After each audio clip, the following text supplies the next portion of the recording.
And I was looking around for a brick to pick up, to throw at it in case it turned on me.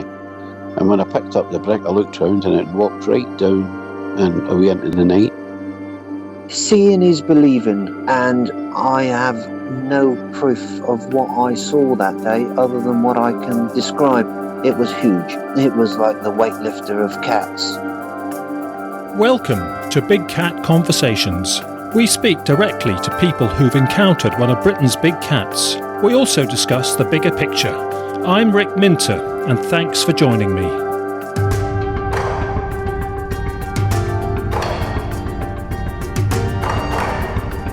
Hi, and welcome to episode 48 of Big Cat Conversations. For this edition, we have two guests from different parts of the Republic of Ireland. Later, we're going to hear from Donal, who had an encounter in the Wicklow Mountains in the southeast. But first, we are welcoming Janet, who is based in the northwest, where she had a very interesting encounter, which we're about to learn all about. So, Janet, hello. Thanks for coming on the show. Hi, Rick. And I'm very pleased to be here to tell my story. Thank you. And people will straight away think we're in Ireland, but there's no Irish accent. You've moved there, presumably, Janet? I'm actually from Cheshire in the northwest of England, and I moved here about 10 years ago for the wildlife, really, and the lifestyle and the landscape and the peace and quiet, really, but not to expect to see a big cat. Was not on the agenda, but, that's certainly what happened. Did you know, before you had this encounter we're going to hear about, did you know any gossip about big cats potentially being in Ireland? Not actually in Ireland, no. I've had quite a lot of experience in the UK, and I've worked with conservationists and animal trusts and things because I actually was doing ecology for British Waterways over there. I've heard stories about people having sightings in the UK, but not really taken any notice of what was going on in Ireland. But no, never thought about big cats being here at all. I didn't consider it because I never considered how they would have got here. Before we hear about the encounter, can we just have a bit more geography? I said the northwest. I know that's very vague and general, but we don't have to have the precise sort of parish you're in, Janet, but roughly whereabouts are you? I'm in the northwest of the Republic of Ireland, so just below the border, actually. I'm about 15 minutes from the border, and I'm pretty far over towards the west. So the coastline is known as the Wild Atlantic Way here, which it certainly is. It's obviously a lot of big lochs here. And I'm quite near to Loch Gill, which is the famous loch that W.B. Yeats wrote all his poems around and where he lived here. And I'm very close to there. So I'm actually on the border of County Sligo and County Leitrim, which is like Ireland's hidden treasure, I would say. It's one of those places where there's not many tourists at the moment, but if they knew it was here, there would be. Take us into the encounter then. I presume it was relatively local to where you're talking about, but you don't have to say precisely where. We don't like to invade people's cat areas, but take us through it if you could. Well, I have two little dogs here, two little rescue dogs, and I take them everywhere with me. It's just over a year ago, actually, and it was a gorgeous spring day, and it was a lovely light, and I was quite near a town, actually, a small town. We'd already been on a walk, and I wanted to get them a bit dried off because they'd been in mud and things. But the sun was beautiful. And so I took them to this field, literally on the edge of the town, and opened the gate. And it's a field that I'd been in before, and it's normally got sheep in, but I checked beforehand, didn't have any sheep in it this day. But this field I stood at the top of that day was very, very shorn, very, very green, and really beautiful. We stepped through the gate, and the top of the field that I was stood on was an edge of a mound, and then it sloped very gently down to the rest of the field. One of my dogs turned right, and one of my dogs, which is an older little dog I have, and she's always looking for food, scraps, anything. And she'd gone off just to the left of me, and I saw that she was into something, and, they're normally into something they shouldn't be into. So I called her and she wouldn't come back. So I walked over to her, and she was into a load of nasty-looking, sinewy-looking bones and just a mess. I thought, God, what is this? And so, of course, I called her away, took her back to the top of the hill again. And then the other dog was sort of coming back, and I just got this really strange feeling. There was no reason for me to look left back over my shoulder towards where I'd just been. I can't really explain it. It was almost supernatural, Rick. I'm not joking. It was like something was telling me to look over my shoulder. It wasn't really fear. It was more intuitive and it was more instinctive. It's one of those hairs on the back of your neck feeling that you get very few times in your life. And so I looked round to my left, and just as I looked round, there's this creature going down the slope from the tree line and down the slope, effortlessly moving. These things happen in your brain sort of slices into milliseconds. And the first thing I thought was, God, there's a great big black dog. And then I thought, it's going to get my dogs, but it wasn't. It was moving away. And these are tiny, tiny, minuscule moments. And while those moments had passed by, of course, I thought that's not a dog. That can't be a dog. And I looked at the size of it, how it was moving. And within, I would say, a total of 3 seconds, I realised then that it was a black cat. And it was a massive black cat. And it was moving like it wasn't running away. It was just effortlessly moving down the hill towards what would have been an old stone wall, an outcrop. And then the Fermanagh Fields, like I say, above. It just absolutely blew my mind. And as I saw it, my small youngest dog, which hadn't been at the bones, flicked up her ears and she saw it too. And before I could grab hold of her, she just tore after it. It was like my heart was in my mouth because I was thinking, you're running after a huge black cat of some description there. It was literally, it was so large and so lithe, it literally had to stride through the short grass. And she was about 3 seconds behind it, I would say. But as it got to the bottom of this hill and to the wall, it stopped. It stopped dead still.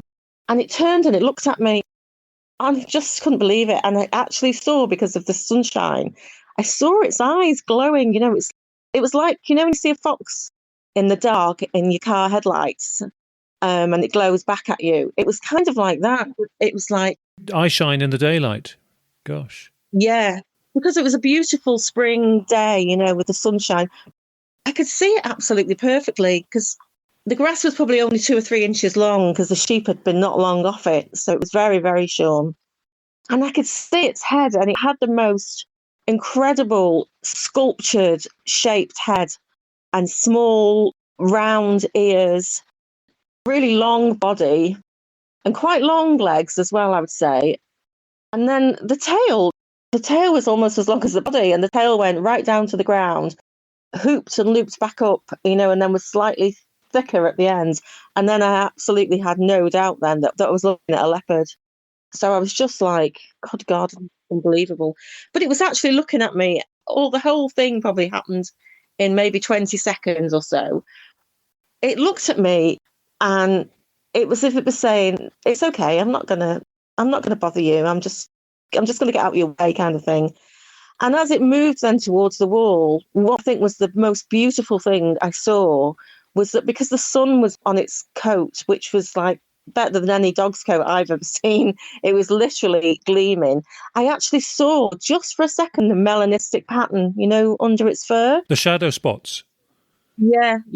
Just a little patch of it on its flank, I was like, wow, I've just seen and had the most amazing experience. And as it then turned, it literally, in one swooping movement, jumped over the wall, which also gave me a great perspective on size, because I know the stone wall, and it leapt over it without any effort whatsoever. And a dog would never have been able to do that. And a domestic cat wouldn't have even been able to do that because I could see the whole length and stretch of its body. Mm-hmm. It didn't even touch the wall or stop on the wall. It just literally glided over it and then was gone into the real wild, marshy land then, by which time my small terrier had just landed on, it was literally a couple of seconds behind it. My heart was in my mouth. And my terrier just went crazy. I mean, it was all over that wall. It was all over it, and she would not come back. And then there must have been a little bit of an old stone cottage or barn or something. And I could see she was in there rummaging about. Then she disappeared. I wasn't afraid, but I didn't really want to go and see her. And I knew that if she didn't come back soon, I was going to have to. And she was down there for about 20 minutes, which she's never done that. She's always with me. And eventually she came back. And so the cat must have gone way, way up into the north by then. But yeah, she came back, obviously thrilled. And I was just relieved that she hadn't been plucked away. Yeah, I don't think it would have wanted to sort of, it wasn't a hunting scenario. I think it would have been very defensive if it had been cornered. Fortunately, plenty of space to keep running. And so I think maybe it was using, that wall for some reason, maybe for hiding. And the building was very overgrown with ivy and broken fallen trees. It was very, very old. Yeah. Good place for a trail camera, Janet. Yeah. What I then realised, Rick, which really blew my mind, was when I looked back where I'd first seen this cat, the pine tree, the Scots pine that the bones were under, was only 10, 15 yards from where I was stood. And putting piece and piece together, I actually think I'm saying she because I have a feeling of female. I don't know why.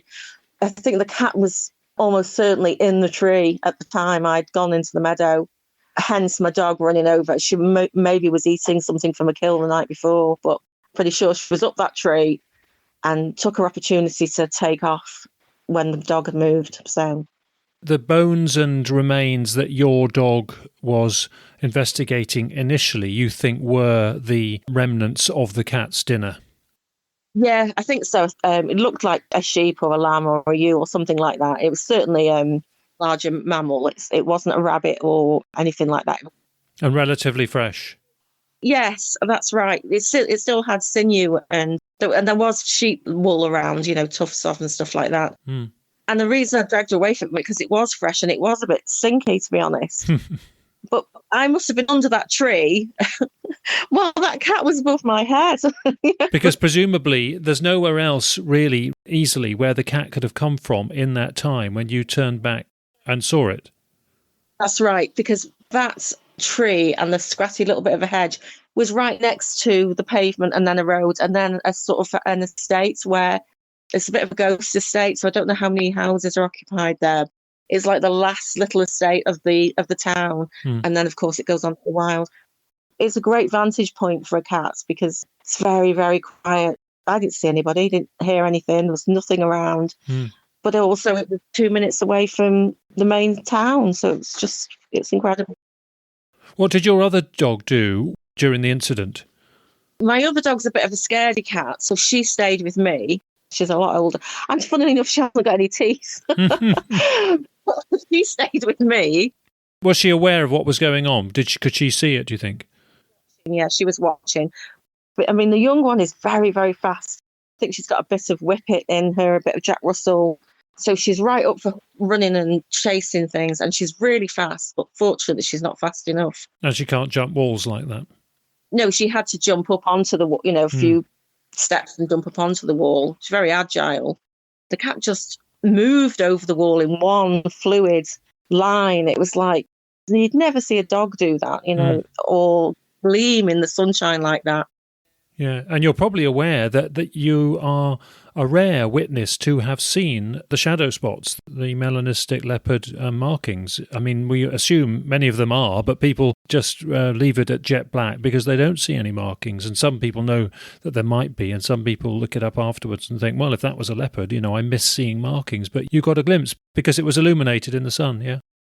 That's right, yeah. I suppose at the time I didn't even think that was a big thing, but obviously since then, and I've had a different encounter since as well, have been looking it up, and people get very brief glimpses normally, or they'll see something behind a hedge or along a track or something. I just feel like because of the lighting conditions and the way the grass was that day, you couldn't have had better vision. And people have said to me, oh, well, why didn't you take a picture? Why didn't you take a video? I'm in another world when that was going on. I wouldn't have even known what a phone was. I was completely grounded. You're stuck to the ground. You're watching this in absolute marvelment because it took you by surprise so much. You couldn't have acted upon anything. Did you have a mobile phone on you somewhere at the time? I don't know, to be honest, Rick. There's two types of bird watcher, isn't there? There's one that goes to watch the birds, then there's one that goes to record and mark data and have a big list of the birds they've seen. I think they're the twitchers, are they? I'm not sure. I feel like these things are a kind of gift or a blessing. And I don't think it's for people to be running around trying to get photographs of everything and, stalking everything. Because I think, to me, it felt like, as an animal lover anyway, especially wild animals, conservation and things, to me, it felt like a moment between me and this beautiful predator. It wasn't for the media or the papers or anything like that. And that's why I thought long and hard about having this conversation with you, because to me, it was like a sacred moment almost, it really was. Yeah, well, I think it is for a lot of people. On reflection, it is very emotional for people. Yeah. Let's just say that in a very formulaic way, you had your phone on you and you could have got it out and recorded. Do you think in that time you would have got much, and from that distance, do you think it would have been successful? Well, if I was brilliant at switching my phone on, and I've just figured out that you can actually put it onto camera video without putting your pin in, if I was quick enough to do all that and knowing that I could potentially be seeing it again, I think I definitely would have had time to record it, yeah. It didn't run. It was just saying, hey, I'm going to go down the hill, across the meadow, over this wall, which I do all the time. And then the fact that it stopped, turned and looked at me. It looked at me because it knew that I was looking at it, we were looking at one another. I certainly would have had the time to probably got a 10, 15-second recording, yeah. Oh, wow, okay. I thought that because I've watched many, many videos now of supposed sightings, and I think, God, without sounding big-headed, I suppose, I think I just probably had one of the best sightings that I could have had. I spent most of my life out in the countryside, and I have a huge respect for, especially for predatory animals. I don't know, it was like it was almost telling me something, I don't know. Quite a few witnesses have that kind of reaction, like they were a special moment of communing with another animal. And quite a lot of people do actually sense the gender. They may be wrong, but they do sense the gender. Yeah. I think you could also sense the gender sometimes just by size. If it's just massive, then it's normally a male. The toms are bigger. Let's just get the distance away it was at the nearest and the furthest point. So the distances were what? From when I first saw it, really in the first corner of the field, it was like probably stood on top of an edge of a drumlin, if you like. So when I first saw it, it probably would have been about 15 metres away from me, maximum. And it looked like a large dog. That's what I initially thought. God, there's a large black dog in this field with us. It was like, where did that come from? And then as it moved down the slope, I actually wonder, I've been wondering about this. Is there a word for a cat when it's not running and it's not walking? What's it doing? Yeah. It's kind of just, they don't move the same as dogs, do they? So no, sauntering. Sauntering, yeah, but with purpose. So many witnesses say that. If you think about it, there's no other animals in the British, Irish zoological makeup that do that. So a lot of witnesses use the word purposefully. At the wall, how far away was the wall? Probably 40 metres from the wall, I would say. That's pretty close. All of that's pretty close. So you would have got a good view. And because it was going like sort of down the slope in front of me, for the 3/4 of that journey, it was sideways. It was still very close on the arc, if you know what I mean. The silhouette of it was like, I could draw it, I could draw a line around it. The shape of the skull, I was taking all this information and bits of information. As soon as I'd realised it wasn't a dog. Because I also thought, well, the dog would have run over to us or done something, dogs act completely differently. Yeah. It was huge, but it wasn't, I don't think it was as huge as a male. It didn't have that real heaviness about it. I mean, it had really powerful, muscular, when you saw its shoulder moving, it was like you could see the whole shoulder movement. Mm-hmm. I think it was longer legged than I would have expected, but perhaps that's because I'm more familiar with watching documentaries on jaguars, which are very stocky and heavy and big. Quite a lot of witnesses do report longer-legged ones than you'd expect. But of course, if it was lower to the ground and stalking and looking a bit skulking and steaky, it would have been more squat, wouldn't it? I guess, when they're upright and walking, they do look longer-limbed. Yeah, it wasn't trying to hide. It was just doing its thing. Yeah. Absolutely normal behavioural situation. As in, okay, we just arrived in this field. I was just having a bite to eat up this tree. Now you're all looking that way. I'm just going to sneak out the back door kind of thing. In that eye shine moment, did you get a colour? Absolutely. Very, very greeny colour. Yeah, very much greeny colour. People talk about the Emerald Island. It was just beautiful. A stunning, stunning animal. Normally in daylight, without any eye shine, illumination, they are more yellowy. But I guess that they went green a bit because you had that reflectivity. Well, it was literally on a carpet of green. It was on a carpet of emerald green. It couldn't have been greener. So if that took up a bit of the colour in the reflection, which often happens with things, doesn't it? Yeah, it was like neon green. Its head shape was very, very carved, very, very defined. And then this really small round ears. And then as it turned, the sun just hit the top flank, which I suppose is the top of the rib cage.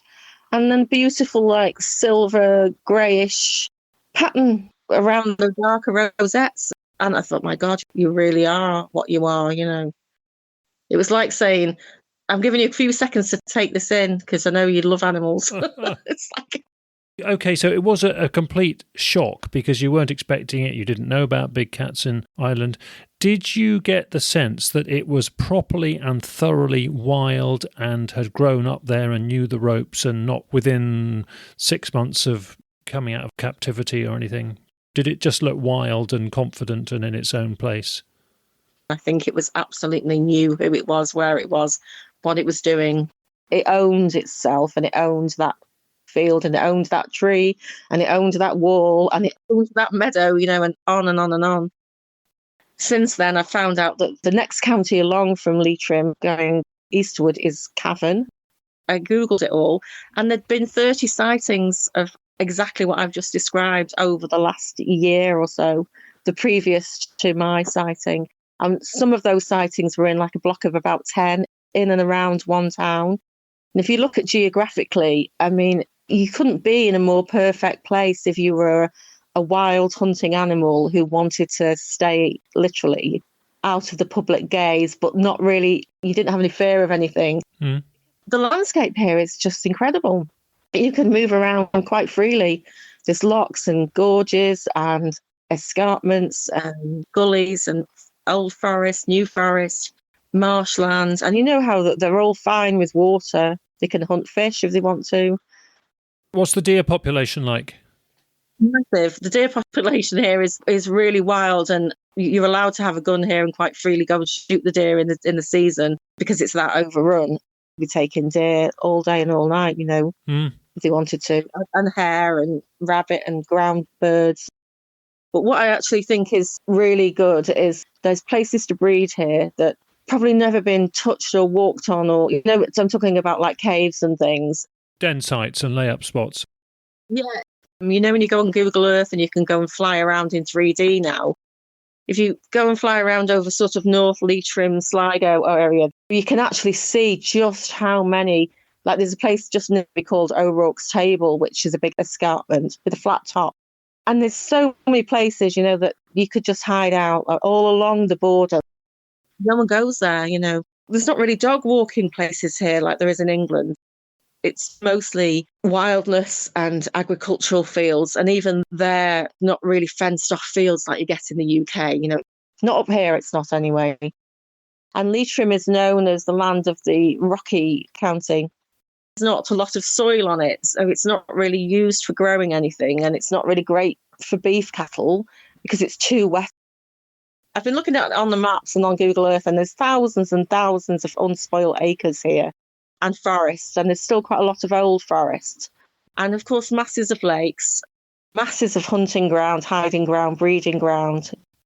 Did this change your outlook on walking the dogs and going into the great outdoors of Ireland? Initially, I was just in shock. I wasn't afraid or anything like that. Funnily enough, I go into much wilder, and I call them like my Hansel and Gretel woods, The fact that it was like literally on the last bit coming home to let the dogs dry off and have a little run in the grass was what really shook me. Yeah. It should have been in all those other areas, not just on the edge of town. The least wild bit of your walk is where it was. Yeah. It didn't put me off, but it was on my mind greatly for the first few months, I suppose. And of course I thought, well, it's a once in a lifetime thing and it won't happen again. And then I'll just tell you quickly what happened. We'd gone up on a track where, if you can imagine, there's at the bottom there's a small stream and a meadow, a small meadow, and then there's a bit of a track that goes around the bottom of it, like a rough cliff face, that goes then off miles and miles, I imagine, on the top. And it just goes round a bit of an old track, and it overlooks one of the locks. Been up there loads of times. There's no like domestic animals or anything up there. It's just deer, really. We thought, we'll go up there today, and it goes round a bit of a bend. Went through the gate, which is at the bottom. It is an ancient churchyard up there, and the church is all collapsed and fallen in now on this little rocky outcrop. But before we even got there, we'd literally gone, I don't know, 10, 20 yards up the track, and the dogs just stopped. I mean, they just stopped, and they were just being really strange. I was like, come on, come on. And they were sniffing around. They just wouldn't go. And then the hackle came up, and they turned around, turned heel and wanted to go back down the track. And I was like, what is wrong with you? And then I got that same kind of feeling of there's something here. It felt like there was eyes watching me. That's how it felt. And so to the left of me was a bit of scrubbery, the little meadow and then the stream and the road. To the right of me was a little bit of rough shrubbery, rocks, moss, and then going up onto the old churchyard and then way. Mm-hmm. There was something looking at me. I just knew it and I could feel it. I got really scared because this was a different situation. I couldn't see what was looking at me. I knew there was something looking at me, and the dogs, who are terriers, mm-hmm. One of them squeaking the ball now, actually, not afraid of anything at all, would not go any further. They just completely refused. They were terrified.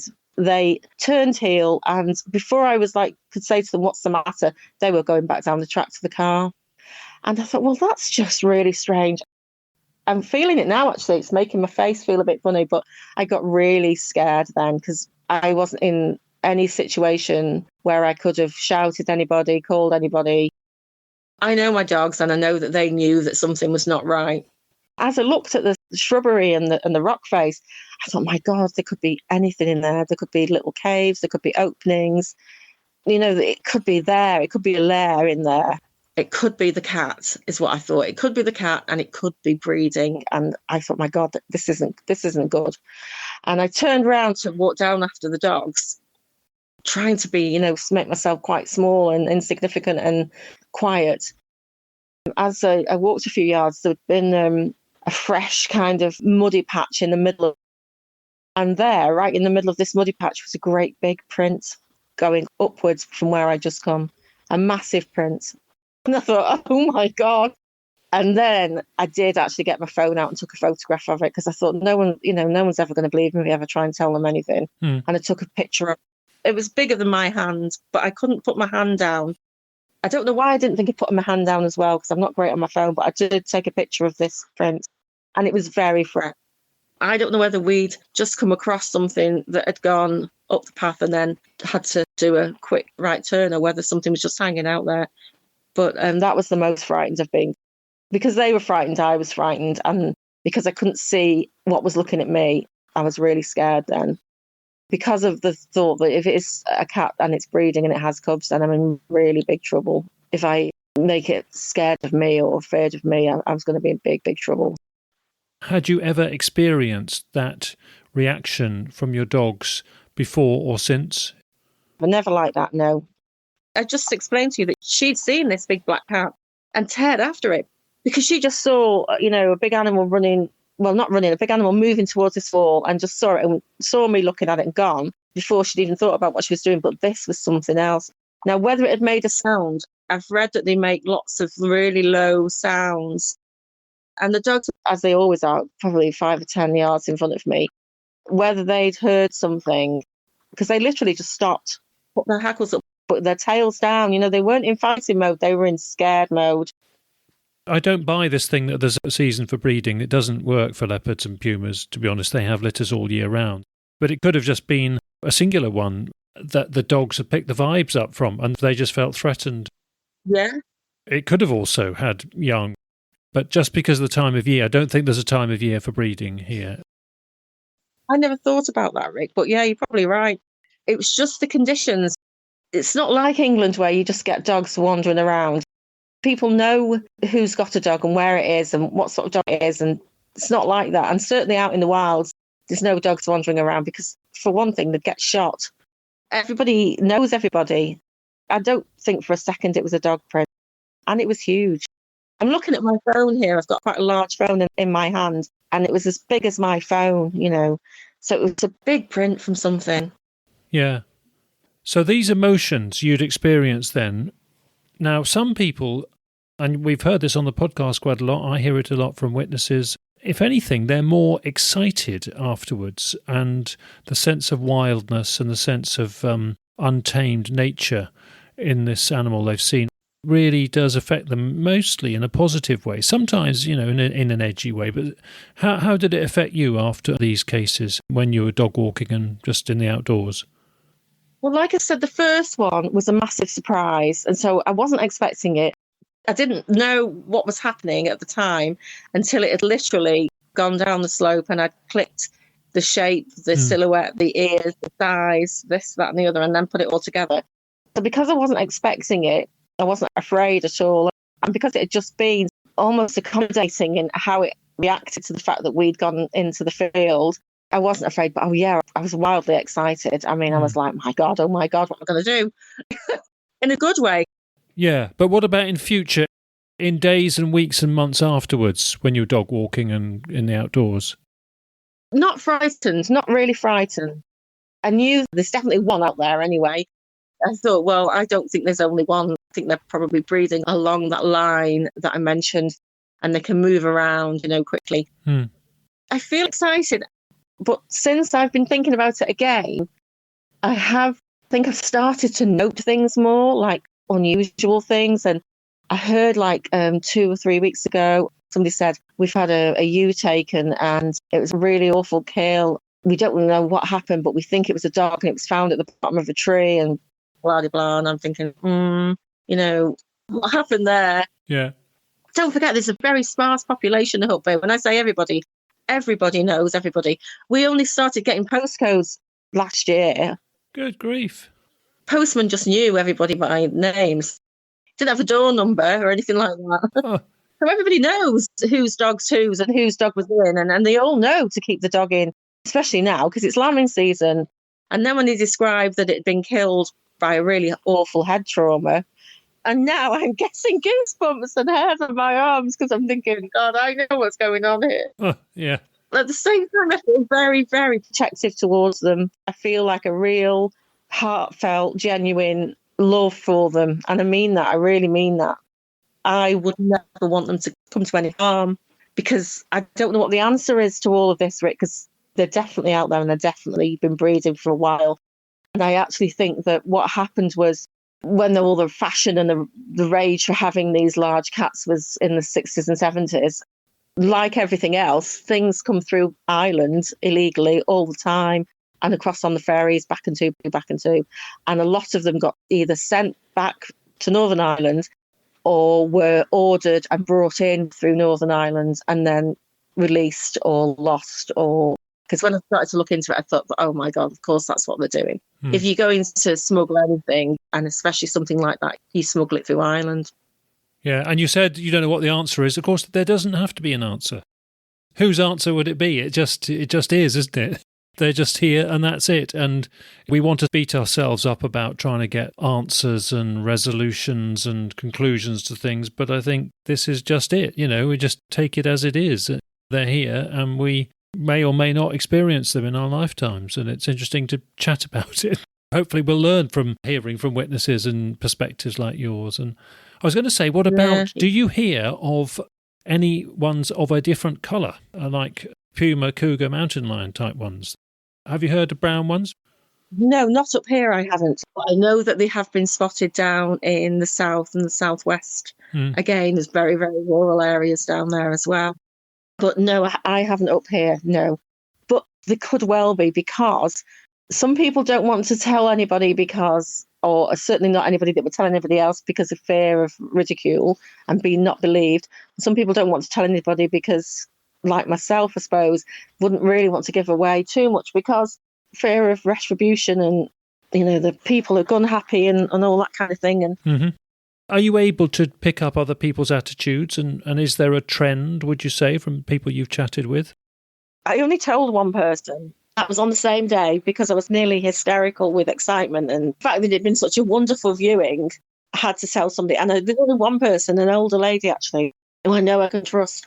So I went round to this older lady's house with this news that was like so exciting and new to me. And she went, yes, I know, yes, I know, I've seen one myself. Ah. I couldn't believe it. I was expecting her to say, don't be ridiculous. Yeah. You've been on the wine. I was like, no. She's just immediately said, yes, I've seen one myself. And she lived in Scotland for many, many years. And she's had a wonderful experience in Scotland. So actually, that wasn't a black leopard. That was I don't know whether they're called mountain lions or cougars or pumas. All of those things, yeah. That's what she'd seen. I mean, she might tell you her story one day. She's a really interesting lady, actually. But she absolutely believed me 100%, which is what I needed at that time. Yes. But had she heard of them locally? She said she'd heard rumours about them up here. I think she'd heard of the other guy, the wildlife photographer that had the sighting on his land. Are you able to guess what you think other trends in opinion would be? I think it's almost like now something that's been quite underground and quite secretive and not spoken about because of ridicule, perhaps. But now it's almost like there are people who are like, it's like almost like digging for gold now. It's like a thing, it's like, yeah. If you could have a metal detector to detect the big cats, people would get one. It's that kind of real wanting to see one and wanting to experience, yeah. Yeah. And this podcast doesn't help, does it? I think it's wonderful. No, I think it's wonderful. You just have to be a little bit careful because you don't want, well, if you're coming from our point of view, you're coming from a very conservation protective place. So presumably, if anybody had a hostile agenda, it would be difficult in the terrain and the conditions and the small number of them. You'd have to be going at some to be trying to pop them off in your area, I would have thought. If you can't get your phone out of your pocket, put your PIN number in and take a picture, you're not going to be able to have much chance of, making an accurate pop shot at something, are you? So I think they get the vibe, I really think these cats, you look at how the ancient Egyptians revered them, and what I'm really interested again is the shamanic thing, the whole spirit animal guide thing and how they revered it as well, and especially in South America and in Asia, I suppose. I think these cats are smarter than us, Well, that's interesting. You haven't spoken to a lot of people, but you sort of pick it up through modern media allows us to chat about it on Facebook, doesn't it, more rather than face-to-face? But if you went into your most local pub and started chatting to local people, do you think you'd be all kinds of reactions, or people might be reticent to talk about it because it's just awkward, perhaps? A lot of people had raised their heads because they would have had knowledge of, if it wasn't themselves having an experience of an encounter or viewing, somebody who they knew and they trusted would have had one, because it's such, like I say, small areas of communities. Are you bothered about trying to get evidence? It sounds like you're very happy to leave them be and commune with them and see them as part of nature in your area, but would you like to try and get a photo on a trail camera? Yeah, I think I would, definitely. And I have recently taken up going back out there and having a good look around. Like, I never thought to look for scratch marks and things like that. Yeah. The only place that, like I say, I haven't been back to is the original site where I think maybe this lair was, where it was an old building. Now, I could probably go in there. I actually mentioned it to this guy. I said, look, I'd like to go and have a look round there because I've heard that they come back. They have places apparently and then they go off and have another place. Yeah, the intervals can vary, I think, but anywhere like that where there's potential bones and a potential place for them to stash things away, I would certainly check. I'm not going on there. If I go cornering a big cat, in a small broken down cottage, my God. So we did talk about me being sexist there, thinking, well, you're a bloke, you can go, Yeah. You'll be all right. You could look for toothpicks on the bones and you could put a trail camera up in there. Yeah. So that's what we talked about. So I'm actually going to get in touch with him and we're going to try and go without the dogs, I think, put a trail cam up in there and look for evidence. I'll send you the GPS location before I go. We're only bothered about hearing from you if you've got any evidence to report back. Otherwise, who cares? Thank you for sharing a real roller coaster. And two things, actually, to finish off on. We haven't done Word of the Week. You did say drumlin earlier. That's a sort of little mound formed by glaciers, isn't it? Glacial retreat. So, well, the ice melted in between them, formed the lowland, and then the drumlin was left behind. Yeah, I'm on the edge of a drumlin, I think. would they be good for cats, drumlins? Well, I suppose they're vantage points. Oh yeah, They're big sort of dollopy mounds. and they're dotted all over the place up here. And megalithic sites, there's hundreds and hundreds of stone circles and things up here. England goes on about Stonehenge. It's got nothing on what's going on up here, I can tell you. And most of them are just clearing fields and fairy rings. You can't go anywhere without stepping on some really ancient Celtic sites. So, yeah. And the drumlins make good vantage points, don't they? Because you can very quickly and easily scale them. Yeah, and a lot of them are wooded and wild and on the edge of lochs. Where the eagles fly, If I was going to be a leopard, I would want to live here, put it that way, if I wasn't living in the last part of Asia or... They're prone to poaching in Asia. That's the problem. I mean, leopards are doing okay in a lot of their range, but if you're a black leopard, you are a target for poaching. So, yeah, I think we've done our word of the week, though. I think we'll go for drumlin because it's relevant, and it's relevant to your area. Takes me back to geography and geology, O-level and A-level, and field trips. That's right, and there's hundreds and hundreds of them here. And have a little look at Google Earth 3D, North Leitrim, Sligo area, along that. It's just stunning. Loch Gill is a big loch here and it goes into the sea. But yeah, saw a seal the other day just in Loch Gill, this end of Loch Gill. So it swam in to catch the spring salmon. So it's all going on. And of course, a lot of people just walk that whole coastal path, don't they? The Wild Atlantic Way, they do, yes. Fortunately, they walk, most of it's from the south. It's from Cork and Galway and Clare. Those are the touristy areas. I live in a place where I've been out on a bank holiday day, pre-COVID, on a beautiful beach, with a beautiful sky, and there's not been a soul, And I can go 5 minutes up the road and be on another one and another one, or in a forest. It's that good. Is there anything else that we haven't covered that you think we should do? Hope that they get to live their lives out in peace and become part of the native mammal environment here and just to have as much right to be here as anything else. So when you look at what's native, nothing's really native. Everything's moved around. They're just part of the landscape now and hopefully they can be there and enjoy their peace. Well, they're culling muntjac back in the mainland here. The muntjac are introduced, so they're former Asian cat predating a former Asian deer. It sounds like you did have that moment of communing because it did recognise you and it gave you good vibes. But, I mean, if it had given you more threatening vibes, do you think you'd still have that attitude? It was the spirit animal side of things. I tell you, this is how I am about animals like this. Another film here, did you ever see the one about the grizzly bear with Anthony Hopkins? It was basically, he was a bear hunter, Anthony Hopkins. He basically was after grizzlies and the grizzly took him out and ate him. He literally gave himself to this grizzly in the end because he knew the grizzly was going to take him. He was like, going to hug him, I have that kind of attitude. I've got no fear of anything now, you see, at all. Yeah. If a leopard wanted to take me down and eat me, then so be it. I'll tell you, I would not even run away. As far as I know, I would give myself up to nature and let it embrace me. That's how I feel about it. But that's because I have a real sort of spiritual shamanic thing going on with me as well. So I'm very into that. Even though you're an ecologist by training. So you've got that science aspect to you as well. Yeah, that's right. And my dad was mad about animals. My dad would rather keep me off school and go off into the countryside. I was always in trouble because I was never at primary school. I was always off, on the river, looking for butterflies or dragonflies or just watching nature, staying out late watching hares boxing, and all this carry on. Getting in trouble with my mum and things because we were always coming in late, miles and miles of walking the Cheshire countryside. And of course, Cheshire's been trending on big cats recently. Near to where I used to live as well, on the Wirral and on the Chester-Wirral border, yeah. I know the Wirral quite well. And, if you think of corridors and how wildlife use corridors, there's still enough corridors, especially where they've got rock faces and things that they can really get at people's way. They're really smart. If you think how smart the fox is, I mean, look at the fox, how it's survived and grown and it's now urbanised. I mean, they're really, really clever creatures. Resourceful and adaptable, like the fox, actually, yeah.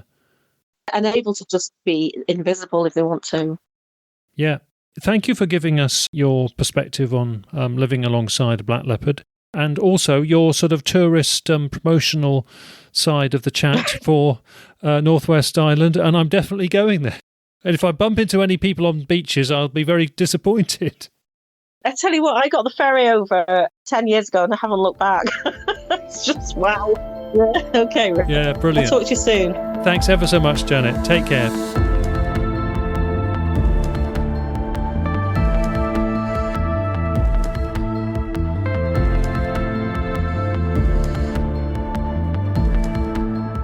For our next guest, we will hear about a case in the Wicklow Mountains in Southeast Ireland, and I'm very pleased to welcome Donal.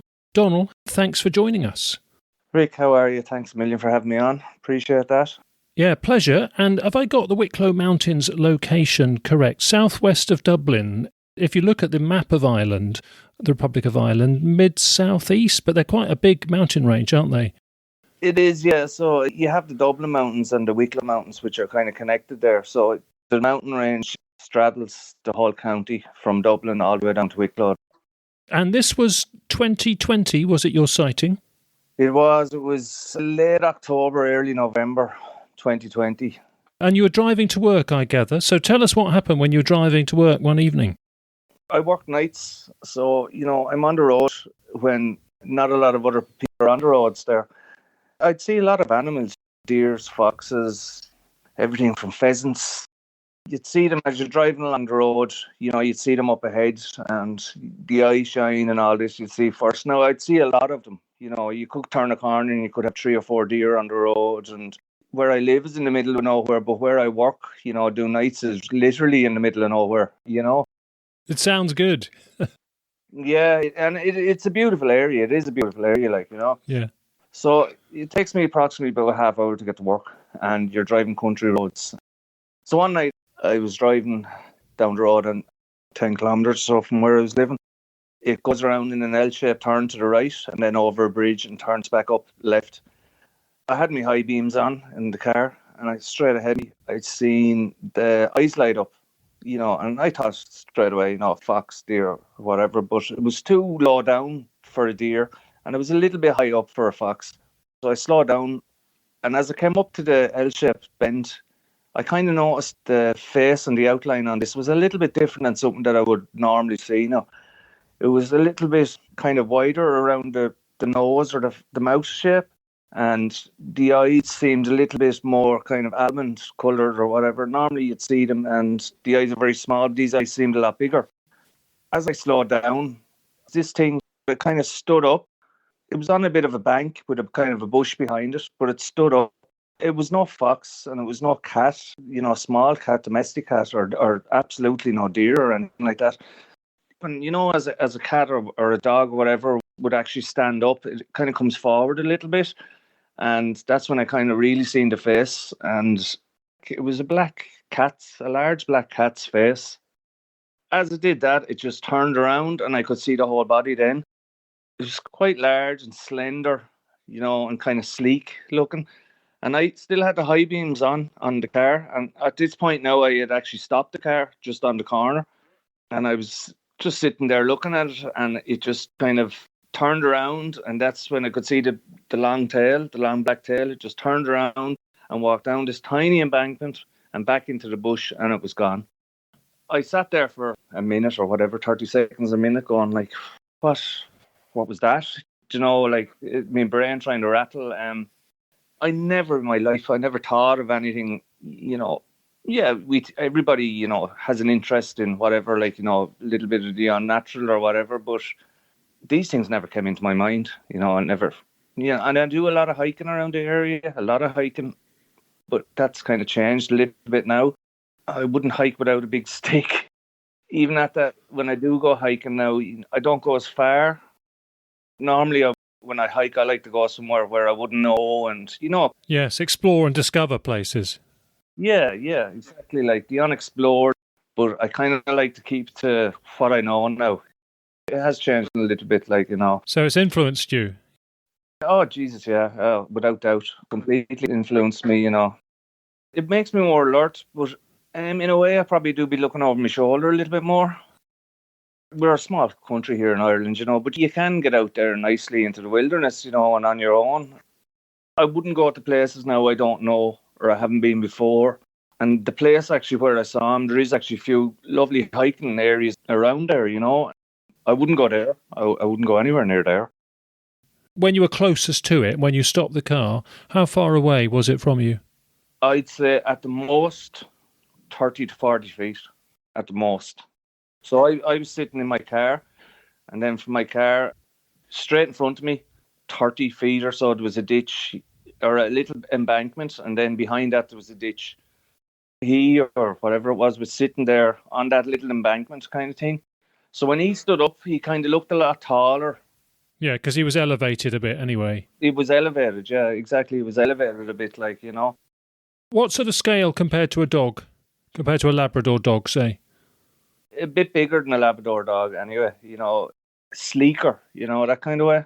Longer. And maybe it was because I had the high beams on him. I could see the kind of muscle definition a little bit, especially when he turned around and went back down the bank and the tail kind of flicked a little bit. It seemed definitely longer and sleeker. A little bit taller than, your average Labrador dog. It was the head size that sticks out in my mind a lot. Because when I first saw it, as I've said, I've seen foxes, deers, the whole type of animals you get in Ireland and England and all that. Seeing them every night going to work, in the mornings coming back. But it was the head size was the thing that kind of sticks out in my mind. The head size and the colour. But the head size was huge to me, because when I seen it in the ditch, if you look at a tiger, lion or whatever big cat, when they have the head down, kind of, it looks a lot wider because of the nose shape and all that. That's what stuck out in my mind. It was the head size that kind of really caught my attention. Because, as I say, I had the eye beams on and I could see it perfectly. Yeah. What about the eye shine, the degree of eye shine from the eyes? Yeah, the eye shine also caught my attention. It was very almondy in colour. A lot bigger and a lot farther spaced apart than a fox now would be. Almond in colour. Definitely looked a fit, wild, healthy, confident cat. Living there, not just a couch potato, it got out of a zoo. A wild cat and totally not bothered by me. Just got up and just sauntered away back into the bush there. Just not bothered. That kind of, not scared me, but that kind of I was thinking to myself, God, it really was not bothered by me. It got up and walked away, but it didn't get up and run or anything. It just got up and sauntered away. It was in its own place. It was in its own place. I was in its territory, to say, What about, did you see any markings at all? As it got up and walked, possibly its back legs weren't as black as the rest of it. The sleekness and the shininess. Maybe the back legs, just thinking about there now, maybe the back legs were kind of a little bit grayer kind of in colour. Yeah. That's it really. That could have been dirt from the ditch or anything now, I don't know. Yeah. Yeah, and the length of the tail in proportion to the body. Oh, the tail, really caught my attention as well because it kind of flicked it a little bit as it kind of went down. I would say half the length of the body anyway. Because as it went over, down the embankment and into the ditch, I could still see the tail kind of tiny little bit. And that was the last thing I would have seen, You presumably knew there were big cat sightings like this in the mainland in England, Wales and Scotland, did you? Yeah, I'd heard of them, but I hadn't paid any attention to them or anything like that. I'd heard of them before in England and all that, and probably came across the odd thing on YouTube or something, but I'd never really paid any attention to it. It never entered my mind. Since that, obviously I've, been on the internet and had a little look around, kind of gone down a little bit of a rabbit hole in the last few months, but there seems to be a lot more in Ireland than we're let to know of. That's what I find fascinating about the whole thing. Do the farmers know or do the farmers not know? I don't know any farmers, so is it all kept hush-hush? I don't know, because there's a lot of sightings in Ireland, particularly around Cork area, and which will be, over the west of Ireland, southwest. Well, we're looking forward to doing more podcast episodes, from Ireland. I think to answer your query about who knows about this. I think it's always, well, you were having to speculate because I think, as you can imagine, a lot of people keep it quiet because it's awkward. Yeah. It's, one of those things, it's all beyond our comfort zones, isn't it? Also, if it's happening on your land occasionally, you hardly want to tell the world about that because you don't want to invite a lot of bother and fuss and commotion. And yeah. It's like anything like foresters or ecologists or deer stalkers or gamekeepers, that people who are out, and farmers and horse riders, people who are out a lot. Some of them see them in Britain anyway, in England, Wales and Scotland, some of them don't. And the ones who don't, some of them believe their friends who say they've seen them, and some of them don't believe their friends because they think, well, how come I'm the one who's not seen one? I'm out all the time, so have they made mistakes? And so I think farmers can be like that. Some of them have been exposed to the issue by seeing a dead deer carcass or unfortunately a sheep carcass on their land and seeing maybe the cat itself and putting two and two together, and some of them haven't. So I think it does vary. You were saying about the amount of animals you see, I mean deer especially. If you're seeing lots of deer in that area, that will be, I suspect, its main prey source. Absolutely, and I see a lot of deer. I work 5 nights a week, so at least 3 of them nights a week, I would drive down the road and there would be a deer on the side of the road, or you turn a corner and there could be 3 or 4 deer. Where I work, it's in a little valley there, so you have mountains on either side. Yeah, beautiful spot and all that. But at night time there, 2, 3, 4 o'clock in the morning, you'd see deer running across the land, no problem. Sometimes it'll frighten the life out of you. This thing would be looking at you, and you look at the window and you see a lot of deer there. Perfect for them, perfect for them. When this happened to you, we'll hear about the rabbit hole in a minute, I hope, who you told and where you looked on the internet for more information and everything. But immediately when you told family and friends and things, were you a bit cautious? Did you think people wouldn't believe you? What kind of reaction did you get? Oh, absolutely. For a while, a few months, I didn't say nothing to nobody. I was kind of, thinking about it, and as I say, on the internet or whatever. But actually, the first person I told was my son. He's 16 years old. I thought that he was going to kind of, here's that, whatever, but he was, where'd you see it, So, we were out in my house one day, and as I was driving home, I said to him, that's where I seen it. He said to me, well, all right, we'll stop the car, We stopped the car, got out, and it was the first time I had actually been back to the spot, I just had a little look around or whatever, and I was saying, well, it must have been this height or whatever, and as for friends and all now, I didn't really say much. I probably got more on Facebook and, I got interested in a few groups. Family-wise, my son, was probably the only one I've kind of really confided in, really, because he knows I'm not going to lie about it or anything like that. But he's the only one I know is not going to go, all right, yeah. Yeah, and it must have helped actually going back to the location. Of course it did, yeah. And it was nice actually to say it to somebody. It was it was off my chest, and he was quite interested in it. Then he started texting me, oh, well, have you heard about England? It happens quite a lot in England, and that's when I started going back onto the internet, and he was sending me a couple of links here and there.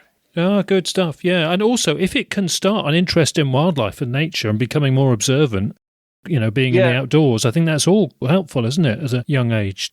Absolutely, especially for him there, because he does come hiking with me sometimes. I do quite a bit of hiking. He would come with me. Great. Now, if he comes with me, it's a different hike. He's not on the lookout for it or anything like that. It's just he's more aware of what's around him, which is a good thing. Which is obviously a good thing, He is a lot more aware of what's going on around him. Well, and just to look for animal tracks is good fun, isn't it? That's it, exactly, and that's what we kind of had been doing. We were actually looking for animals. Now we haven't found any, that we would say were big cat tracks or anything like that. A lot of deer and fox and all that. It makes the walks a lot more interesting. It sounds like it's spooked you more than I thought it would have done, Donal. But it has. If somebody said, well, we know it's out there and there might be some more, and actually we just can't tolerate them in the Wicklow Mountains and Ireland, we're just going to have to do something to eradicate them, what would you feel about that? No, God, no. They're very rarely seen from what I can see.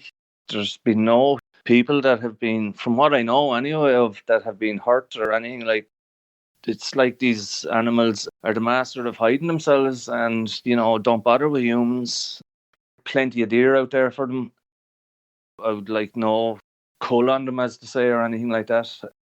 I know for definite they're out there, but I would like no harm in any way, shape or form to come to them. Like, they're beautiful animals. Like, it seems like they leave us alone, we leave them alone. I don't know, like, when you're out walking or hiking, or I don't know how close one could be to you. I don't know whether they hear us first and they run and that's it, they're gone, or I don't know. I think often that's the case, particularly if people are noisy. Yeah, and we are noisy, we're noisy walking along there, talking or, whatever we're doing. So I think they kind of just scarper and that's it, they're gone. Or watch from a high vantage point and just keep a low profile until we're out of it. They're probably sitting there watching us all the time anyway. Yeah.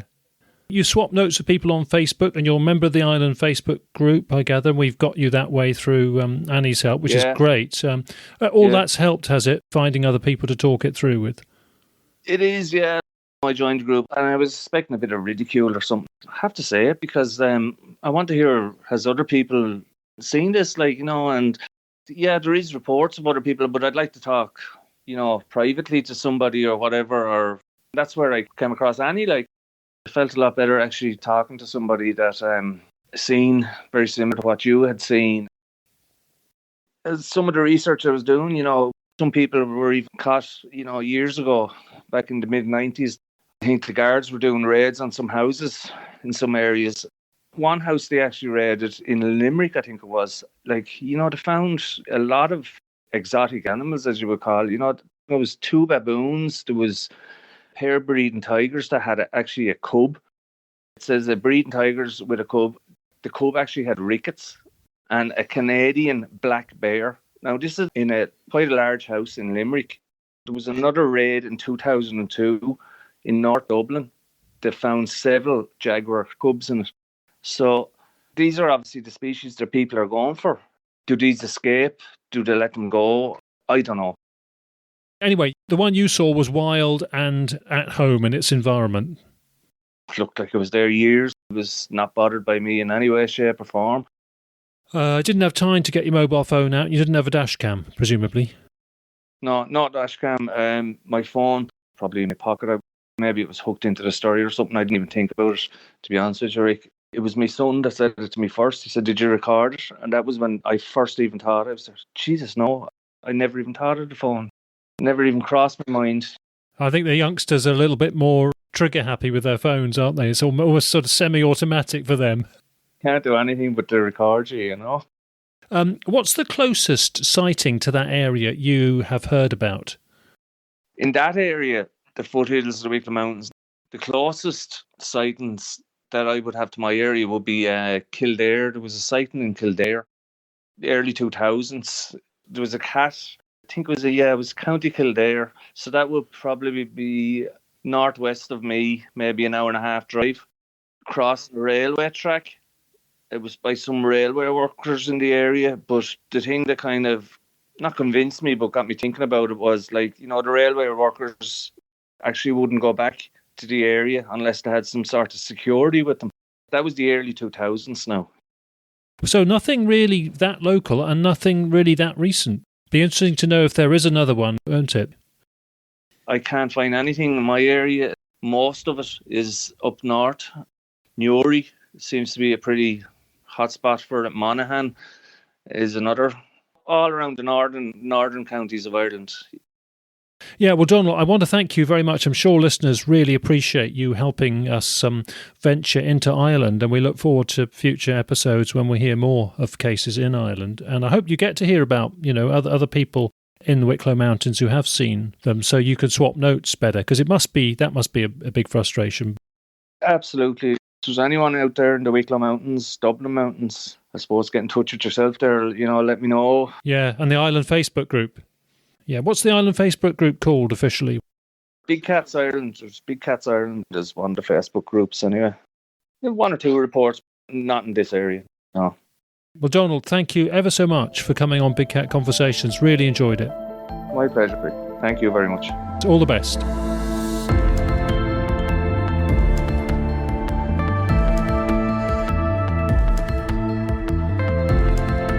Before we close, just to say that we have another couple of guests lined up from Ireland in a few episodes' time. The locations will be the Mourne Mountains and another part of the West Coast. And of course, anyone else from Ireland is welcome to get in touch. Janet, our first guest, mentioned North Cheshire back in England as an active area for big cats. She thought, well, right on cue, there's been an interesting video from near Frodsham caught on CCTV, available on the Cheshire Live newspaper website. It's one of those tantalising video clips of an animal seeming to move and behave like a large cat, but it does need scaling with a reference size prop to really establish the case. If you've not seen it, we've put a link to that footage on Cheshire Live on our website under episode 48. I just want to mention listeners' feedback and a big thanks to those of you who've been in touch recently. And in terms of reviews, we really appreciate the recent kind words several people have put on the Apple reviews system. If you want to get in touch, the email address is rick@bigcatconversations.com. If you're listening directly from the website, that is fine, but remember that you can get episodes from all the various podcast playing systems like Apple and Spotify and Google Podcasts, and then you'll get notifications when new editions go up. OK, coming up, we will be hearing about several cases, recent and old, in mid-Cornwall. Beyond that, for episode 50, we have Gareth Patterson from South Africa on his experience with lions and leopards, and we'll especially learn from his experience living alongside leopards, and we'll hear examples of their different stealthy behaviour. Also in that 50th episode, well, imagine waking up at night outside in a hammock with a black panther watching over you from a tree. That's our witness report to cap off episode 50. But meantime, it's a big cat staycation in Cornwall coming next. So, time to sign off. Thanks once again to our guests, Janet and Donal. Thanks also to Annie in Ireland for helping make the contacts for us. Annie was our guest back in episode 39, talking about her encounters when she lived in Somerset. Righto, thank you for listening. Take care of yourselves and bye for now.